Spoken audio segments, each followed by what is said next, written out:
குலசேகரம் அருகே +1 மாணவிக்கு காதல் தொந்தரவு கொடுத்த மாணவரின் தம்பி கடத்தல். கன்னியாகுமரி மாவட்டம் குலசேகரம் அருகே உள்ள ஒரு கிராமத்தைச் சேர்ந்த மாணவி ஒருவர் தனியார் பள்ளியில் +1 படித்து வருகிறார். இந்த மாணவி தினமும் பள்ளிக்குச் செல்லும் போது அருகே உள்ள கிராமத்தைச் சேர்ந்த ஹோட்டல் மேனேஜ்மெண்ட் படிக்கும் மாணவர் ஒருவர் சாலையில் அவரை பின்தொடர்வது வழக்கம். அந்த மாணவர் மாணவியின் செல்போன் எண்ணை எப்படியோ தெரிந்து கொண்டு செல்போன் மூலம் தன்னை காதலிக்குமாறு மெசேஜ் அனுப்பி வந்தார். அவரது தொந்தரவை பொறுக்க முடியாத மாணவி இதுகுறித்து தனது பெற்றோரிடம் கூறினார்.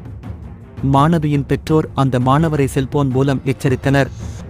மேலும் ஊர் முக்கிய பிரமுகர்கள் மூலமும் அந்த மாணவரின் வீட்டுக்கு நேரடியாக சென்றும் அவரிடமும் தாயாரிடமும் கண்டித்தனர்.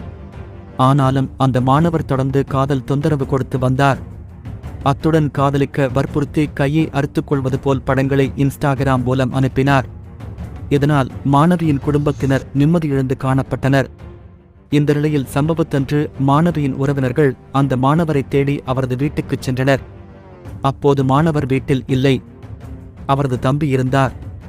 இதையடுத்து மாணவியின் உறவினர்கள் அந்த சிறுவனை குண்டு கட்டாக தூக்கி தாங்கள் சென்ற காரில் போட்டு வேறு ஒரு இடத்துக்கு கடத்தி சென்று தங்களின் கட்டுப்பாட்டில் வைத்தனர். இதனால் அதிர்ச்சியடைந்த மாணவரின் தாய் குலசேகரம் போலீஸ் நிலையத்தில் புகார் கொடுத்தார். போலீசார் மாணவியின் உறவினர்களை செல்போனில் தொடர்பு கொண்டு கடத்தி வைக்கப்பட்ட சிறுவருடன் போலீஸ் நிலையத்துக்கு வருமாறு கூறினர். இதையடுத்து அவர்கள் கடத்தப்பட்ட சிறுவருடன் போலீஸ் நிலையம் வந்தனர். போலீசார் அவர்களிடம் உங்களுக்கு சிறுவனை கடத்துவதற்கு யார் உரிமை தந்தது என்று கடிந்து கொண்டு எச்சரித்தனர். மேலும் மாணவிக்கு காதல் தொந்தரவு கொடுத்த மாணவரும் போலீஸ் நிலையத்துக்கு வரவழைக்கப்பட்டார். அந்த மாணவரிடம் போலீசார் விசாரித்த போது அவருக்கு தவறான நண்பர்களின் பழக்கத்தால் கஞ்சா பழக்கம் இருப்பதும் இன்ஸ்டாகிராமில் கையை அறுத்துக்கொள்வது போன்று போலி வீடியோ அனுப்பியதும் தெரியவந்தது. இதையடுத்து போலீசார் அந்த மாணவரின் எதிர்காலத்தை கருதி கடுமையாக எச்சரித்தனர்.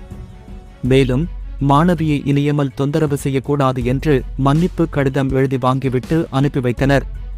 இந்த சம்பவம் அந்த பகுதியில் பரபரப்பை ஏற்படுத்தியது.